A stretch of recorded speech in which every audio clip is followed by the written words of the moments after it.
That's right. Very well played there by Zest. You know, it's funny because we don't normally see Zest go for openers like that because he's normally in Korea playing Korean leagues. And the thing is, one thing we do see is a lot of the times when a foreigner does pretty well and gets to play against a top-end Korean, a lot of times they do get rushed. Because the Korean player's like, well, I can out-micro this player. I can just make a bunch of units early on, out-control him, and take a quick victory. I mean, when you look at somebody like Zest, this guy clearly has a lot of experience. In that engagement, his control is perfect. I think Zanster was expecting more of a macro game. I personally was expecting more of a macro game from Zest, but that was not the case. And Zest completely toppled Zanster there. That's right. Well, Zanster gets to choose the next map, so he's going to choose whatever he feels most comfortable on here. Maybe a bigger map? I'm not so sure what he's going to choose. The remaining maps are Deadwing, King Sejong Station, Merry-Go-Round, and Nimbus. Well, and I was just notified Nimbus will be the pick for the following map. I think that's a fine pick. It's a map on which Zanster should be able to hold on against any all-in attacks. It's a lot bigger than Overgrowth, which is our smallest map in this pool. So it's going to be harder for Zest to rush him. Yeah, I can't blame him for taking that map after experiencing Game 1. What do you think he's going to be doing here? Zest will be on this map. Oh, man. I don't think he's going to do a build like what we just saw. I think he should probably go up to 3 bases and maybe do a Blink Stalker attack. Okay. Well, you got to think, going into a best of 5, Zanster's got to be a bit shaken after that first game. That rush was very scary. It was very strong. Yeah. I don't know. I mean, I personally, as a non-Korean, I want to see Zanster do well. I want to see him succeed here, but right now it's looking pretty tough for him. I was thinking going into this match, it was either going to be a 3-0 or a very close series, and a 3-0 for Zest. And I think after seeing Game 1, Zanster does seem to be a bit outclassed. I certainly hope he can turn it around, but right now Zest just looks too solid. He does.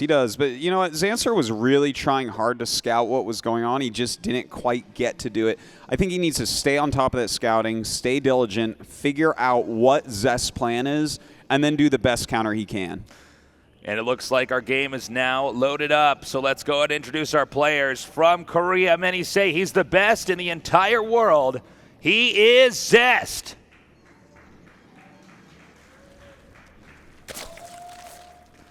In the bottom right, the underdog in this matchup, the Zerg player, he is Zanster.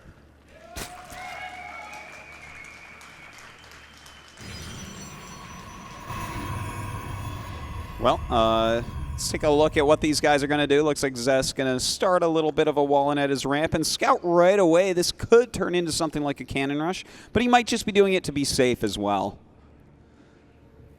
Yeah, I mean, there's always a chance that Zanster tries to tip the scale and counter cheese. I don't think this would be the map to do it, but the best of the best are the ones in Starcraft2 that can figure out how to win a best of 5 and mix up the build orders. So, Zest may have completely shifted gears here and be erring on the side of caution. Now that he's got this advantage, he just plays safe. And we've seen Zest do this actually in the round of 4. Not a lot of Starcraft players do this, but see him mining the mineral patches here? That actually shifts the drones off. And these are one of these very minor things that we see players like Zest do to get a very, very small edge, but it's an edge enough that it can pull him into a huge lead. Yeah, it's he does every little thing. He's like as close to a perfect Protoss as we have ever had, and I tell you, it's pretty hard to fight against someone who's gaining advantages in every single way all game long. Well, we see pretty conservative builds here for both players. We have a Hatch first and a Nexus first. Yeah, no rush in this game. This map is pretty big, so losing the stream for just a second here. I think that'll be back in just a moment, guys. So bear with us, please. Zanster right now, I'm curious to see what he's actually got in store for us here.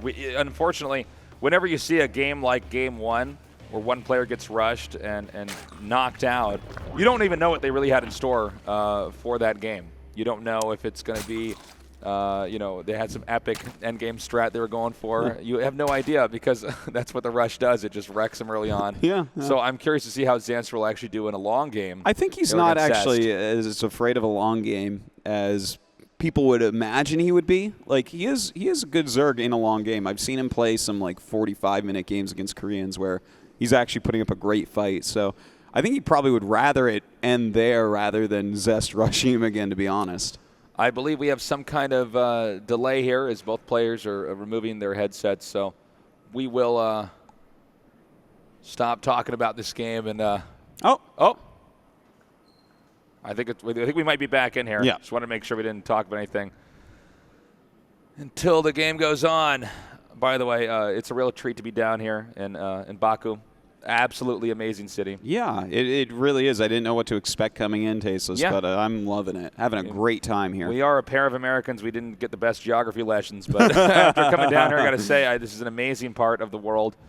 And it's a real treat to be down here. And as well, it's a treat to be down here at IeSF, such a global tournament, especially in Starcraft 2. You don't get to see, even though these are all plenty of international Starcraft 2 tournaments, you don't really get to see as much of an international lineup because the Koreans have been so dominant. So it's really cool to have an Olympic-style event here like IeSF, where we really do get to have obviously the best Korean in the whole world, Zest. Yeah, they're against, really and somebody like Zanster here, and into the finals, and it's pretty hype, man, to see who can Zanster pull an upset.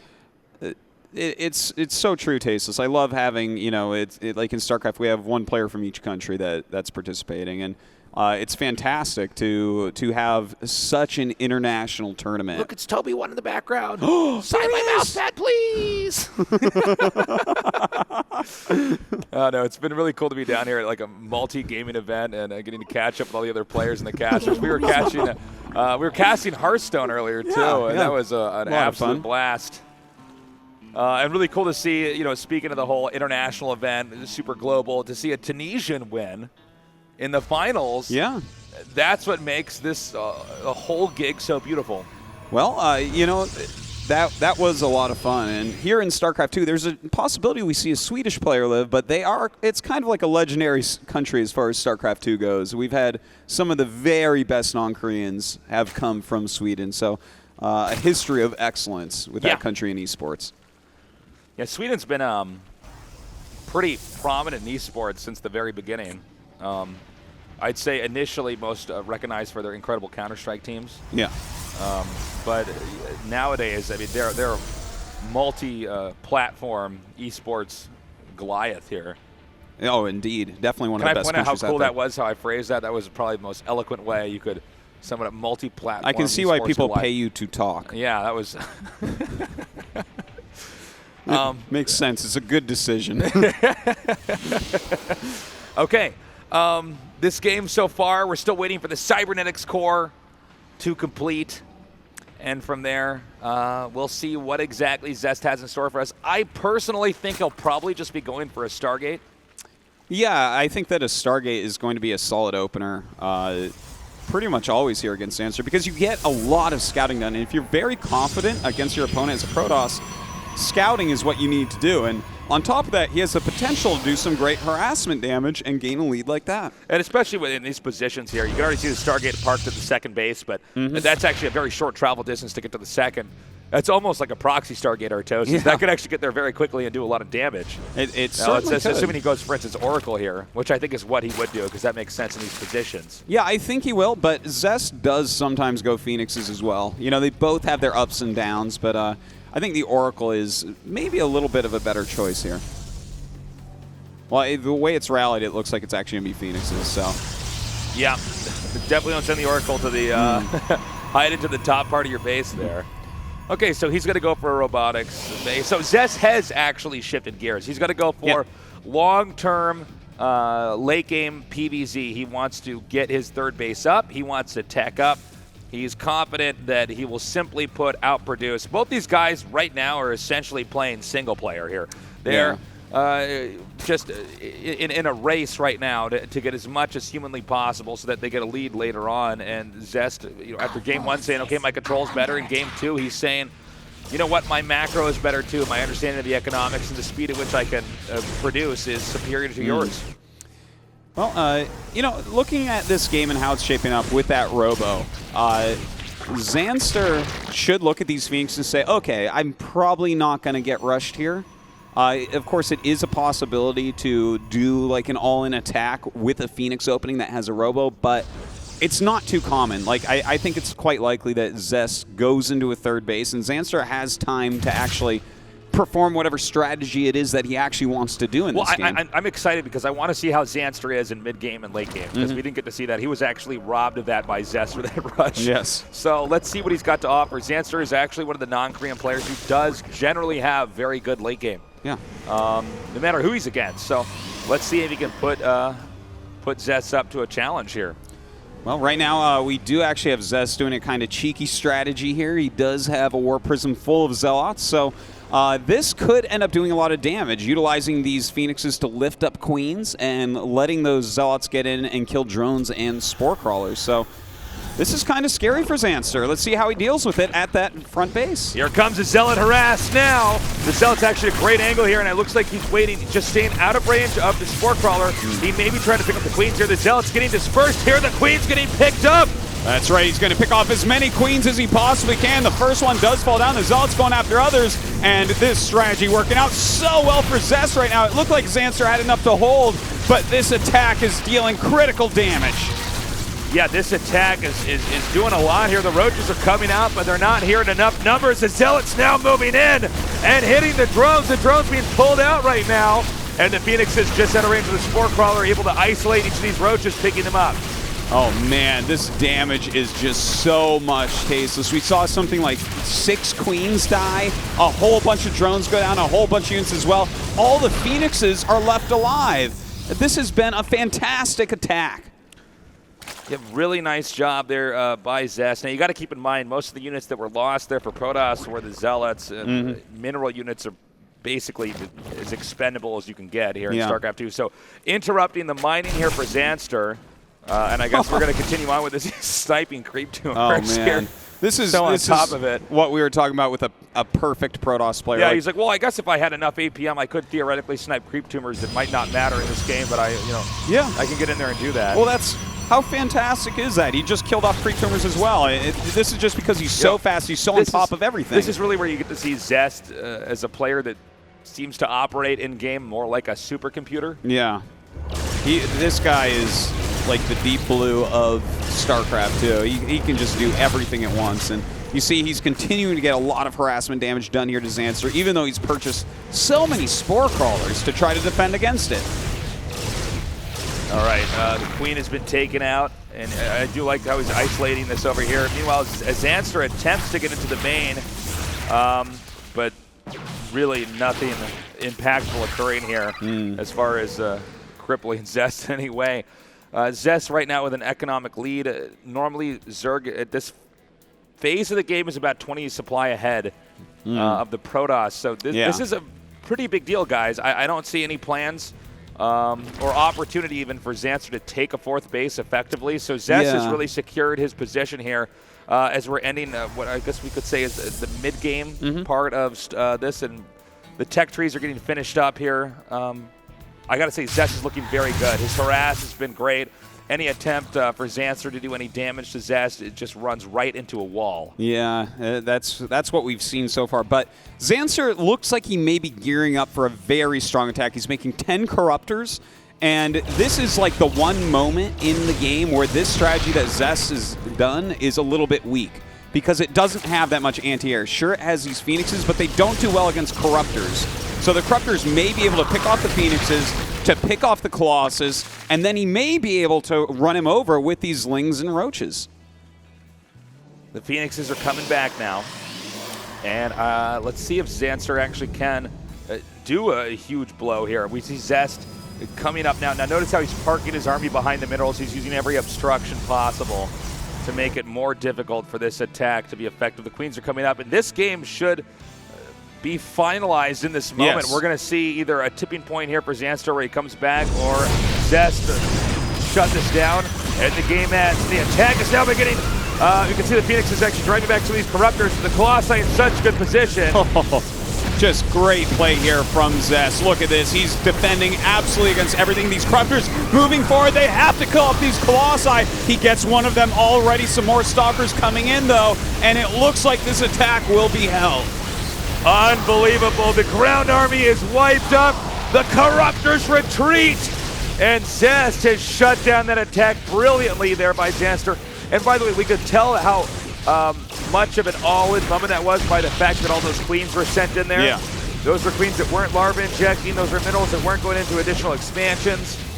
Zest shut that down with ease. And it looks like Zest may just do a few more rounds of building units and probably just push across the map. He actually has his Warp Prism in here to hit inside the main and at the same time to attack the expansion. I think this should be pretty difficult here for Zanster to hold. Yeah, you know, Zest pressuring right now is amazing. Like, he's doing such a good job. Zanster has a very late 4th base, but he is getting a hive, so he's giving himself another chance in this game.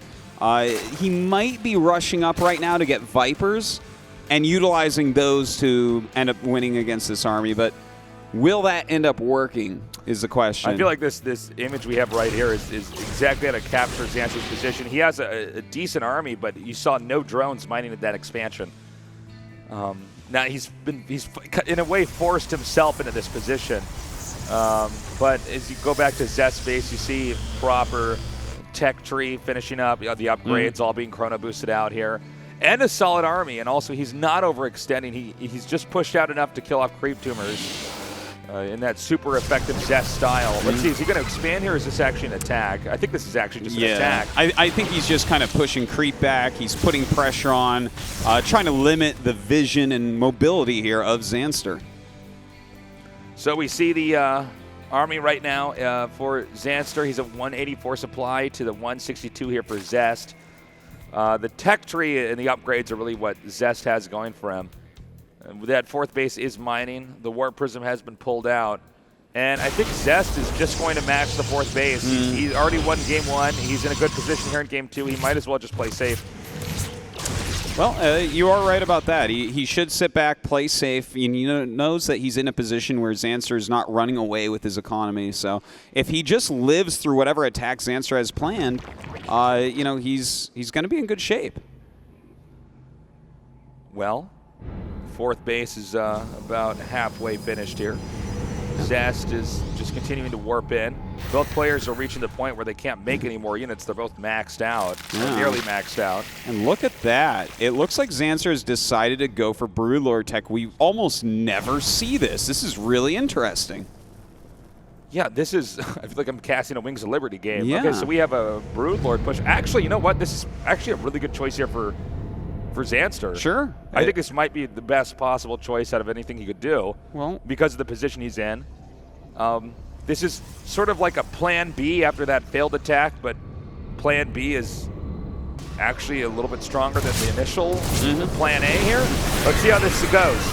Well, it looks like all these Void Rays charging up, going after all the Broodlords. They're going to be taken down in a matter of seconds. The Roaches, though, actually dealing a lot of damage to the ground army of Zest. Void Rays completely obliterating that air army. Zest ground army retreating back.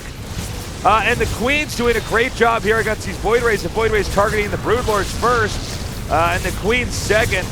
But it seems as though with the warping rounds, Zest should be able to barely hold this off, which is going to put Zanster in not a terrible position, but not a favorable one either. Yeah, this attack has actually been really powerful from Zanster. I'm quite surprised that he was able to do this after, you know, getting hurt so badly in the early game and then having his big Queen attack repelled so easily early on. Like, this was a very surprisingly strong move. And yeah. You know, I think Zest's still completely fine on 4 bases against 4 bases. Like, he's still in the lead here despite his supply being a bit lower. But, wow, that's so impressive. Zanster, this is interesting because we don't see a lot of Zergs that play like Zanster. No. And it definitely represents that he has his own way of viewing the game. You know, we see a lot of professional gamers that are essentially carbon copies of other professional gamers. Yeah.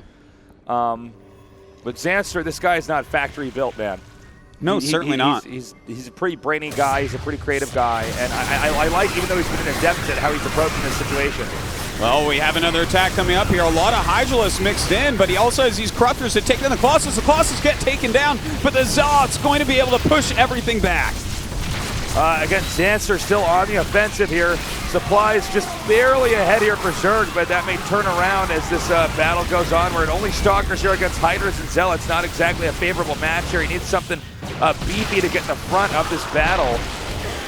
Yeah, it looks like some of these Corruptors are going to be picked off on their way home as well. Even blinking forward, a very brave move, so deep on creep, picking off those extra units, and now Zest will retreat, but Zanster continues to fight toe-to-toe for now. Well, we have a mothership coming out here, Tosis. Oh, wow. Look at that. Hey, this is a Wings Liberty match. What's going on here? Yeah, the mothership, we don't really see that often nowadays, but in late game against Zerg, it definitely can be useful. Yeah, well, this is going to be interesting. I do like how Zest has just gone back here and is just drawing more attention back to Zanster's base to allow himself to push out here and kill these creep tumors. It's interesting because Zanster's been really good at pushing creep all the way across the map, and Zest has been very good at shutting it down. A lot of Starcraft games we cast, one guy pushes his creep out, and there's an attack that goes on, he kills it off, and then that's the end of the creep story here. Yeah. But not with these two players. No, certainly It not. really actually goes to show you that they're quite neck and neck. Yeah, this is actually a fantastic game that we're watching. I'm so surprised that Zanster can put up a fight like this after the damage he's taken early on, but still, this is a kind of squishy army that he has.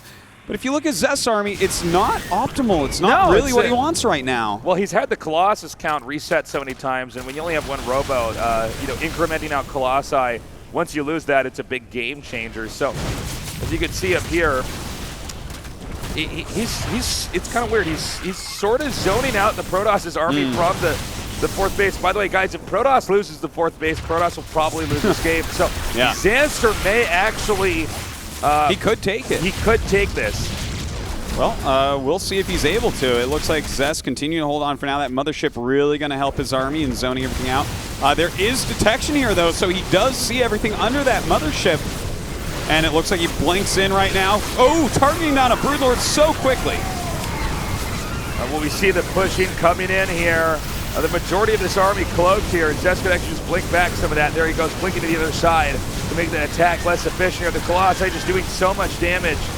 And with the Stalker count and the ground army Berserk being eliminated, I think this is going to be cleaned up pretty easily here for Zest. Yeah, Zest is really starting to take a lead at this point of the game, Tasteless. Even though he's losing a lot of expensive units, he's doing what he needs to do. He's crushing the entire army of Zanster, and then Zanster has to rebuild it from scratch. Well, this is that phase of the game, Artos. There's probably lots of Zealots and Archons here. Easy to replenish your army. Push in there, do that damage, and close this out. Zanster, by the way, does not have a fifth base. It's not that he's running out of money, it's that he's running out of opportunities here. I like the attack there from Zanster that we saw back there, even though it didn't work. It was the right idea, considering the position Zest put him in from the start of the game. Totally. But this is what's messed up about this. Well, not just that Zergling is actually on patrol and is never going to see that expansion, even though the idea is still there, but the fact that Protoss is now expanding ahead of Zerg, and Protoss has a superior supply. This is really telling us that Zanster, look, man, the sand is almost, I was going to make some hourglass reference. I mean, there's no more time, Artos. It's just out of opportunity. He's out of time. Yeah, he's in trouble, man. Yeah. Well, you know what? He's got some of the most cost-efficient units Zerg has in Broodlord and Fester. I feel like this game has been a RTS arm wrestling match in a lot of ways. They've both been forced to power up pretty heavily, like two Super Saiyans or something, and just battle it out. There hasn't been a lot of positioning fighting, as it's just been two guys clashing into each other. And slowly over time, Zest has continuously maintained a lead, and now we're seeing the byproduct of that, which is Zest now ahead in supply, maxed out, has another expansion. And I got to say, Zest played this about as safe as you could possibly play this. Yeah, he's really played a very safe game. So, oh man, he's going to find this fifth base of Zanster. That's really painful. He needs that base so badly right now. He is expanding again, but with Zest, as you said, Taste, is expanding ahead of him. This becomes harder and harder every moment for Zanster to get back into. Well, the expansion, okay, he got the drone there, so that expansion delayed even further, and actually there's one zealot over there occupying that base. Protoss usually wants to have about 15 supply free. They don't actually want to max out games like this because they want to warp in a bunch of zealots and just harass bases. Yeah. Now, he's going to get that hatchery, but that's not really that impactful because there's no minerals there, and gas is almost depleted, so. Yeah, and realistically, he doesn't even have enough income to use that many larvae. So yeah, that's not the biggest deal that we just saw there, but that is the fact that right now Zest is taking additional bases, defending them well, canceling hatcheries that Zanster's making. These are the important moments in this game right now. Well, I think the next step here for Zest is get a bunch of cannons up at his additional base and then push out. And there's two ways to do this, and I don't think either one is necessarily, in this case, better than the other. He either pushes into the Zanster's main and destroys the tech, or he goes down to these expansions. Actually, the more I think of it, probably better to push into the main. I think if he goes down to the bottom left, there's too many counterattack opportunities. But let's see. Zest is the real pro here. So. Well, I'd like to just see that he has a mothership core with his army. Like, I feel like as long as he does that, he can kind of move around anywhere. It looks like he's actually making the mothership itself. So it'll be a little bit before he has recall. But as you said, you know, counterattack opportunities, that's the one big thing that could occur to get Zanster back into this, if he counterattacks while Zest is out of position. Well, Zest, I think, is playing it safe for now. He's just setting these small groups of units out here to harass, and this is just slowly chiseling his opponent down. He's not. There's not been a lot of big blows here from Zest. If we were to make a highlight video of this, it'd be pretty. This game would be pretty difficult to show how Zest won because it's basically every minute or so, Zest does a very small maneuver and slows his opponent down. Where you can see Zanster's was really set up with several very precise big attacks, which in this case were not that effective. It's a lot of little things make a big thing, Tasteless. And that's what Zest is all about here. His little groups of units all over, gaining value around the map. His army continues to move through the center and just push back creep. Like, he's whittling Zanster down, and eventually Zanster is going to have to attack Zest because Zest is taking the whole map. Oh, this is a great play here by Zest. He's actually destroying that hatchery down there on the bottom left. And look at the map here, guys. We have a Protoss that on the mini-map looks like a Zerg. He's got everywhere. The entire top side of the map. He's expanding everywhere. And there's really not much left here for Zest to do. I think he's probably going to be pushing out. Again, super cautious player from Zest, by the way. Really respecting Xander in this series. Definitely taking his time and making sure, okay, I don't want to make any mistakes. I want to close this out. I want to become the champion of the IeSF. Well, it looks like he's going to be able to do it, but you know what? This is only game 2, and I do have a lot to say about the way Zanster's played. I think he's actually shown that he has a lot of skill in this game, despite the fact that Zest is now tearing him apart. But here we go. This may be the final engagement. Some nice fungals going down. He's going to be able to take out that mothership core in a matter of seconds, but this whole army is so big from Zest. He's pushing forward now. Zest is eliminating that army, and GG!